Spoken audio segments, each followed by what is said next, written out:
تو کیا کوئی اس نبی کے اس پیغمبر کے خاکے بنائے تو وہ امت چین کی زندگی جی سکتی ہے؟ وہ قرار کے لمحے گزار سکتی ہے؟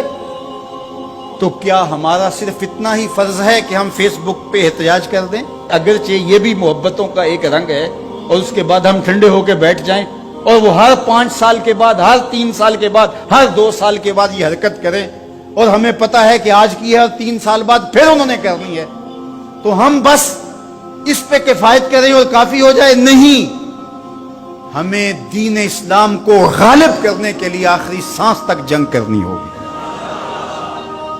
یہ کبھی بھی ختم نہیں ہوگا جب تک دین اور اسلام اور حق اور حقانیت غالب نہیں ہو، اور اس کے لیے ہر شخص جس شعبے میں ہے خلوص کے ساتھ، وہ عالم دین ہے، وہ منبر و محراب کی ذمہ داریوں کو نبھا رہا ہے، وہ تدریس کی مسند پہ بیٹھا ہے، وہ ملک کی معیشت کی ذمہ داری لیے ہوئے ہے، اور سلطنت کے ذمہ دار لوگ ہیں، جو جہاں بھی بیٹھا ہے اس کو چاہیے کہ اپنی زندگی کی ایک ایک سانس لگا دے، اپنی ساری صلاحیتوں کو صرف کر دے، جتنی جلدی ہو سکے اسلام غالب ہو۔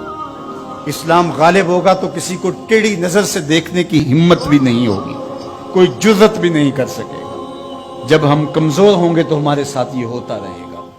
تو آئیے میں اور آپ یہ عزم کریں کہ اپنی ساری زندگی رسول اللہ کے نام لگائیں گے، جئیں گے تو حضور کے لیے، مریں گے تو حضور کے لیے، اور آخری سانس تک حضور کے وفادار رہیں گے۔ اپنی زندگی کا ایک ایک گوشہ حضور کے نام لگا دیں۔ اس کے لیے جہاں جہاں ضرورت تو ہمیں ہر جگہ موجود ہونا چاہیے، لیکن اس کا دیرپا مستقل حل کیا ہے کہ اسلام کا غلبہ، اور ہم اپنی ذمہ داریاں ہی اپنے دائرے میں رہ کر کے جو ہمارے سپرد ہے وہ بھی ادا نہ کر رہے ہوں اور وہاں خیانت کر رہے ہوں، تو کس طرح ہم دنیا کے بپھرتے ہوئے ان طوفانوں کا مقابلہ کر سکیں گے اور ان مصیبتوں کو روک سکیں گے، ان سیلابوں کے آگے بند باندھ سکیں گے؟ تو اپنے حصے کا کام ضرور کیجیے۔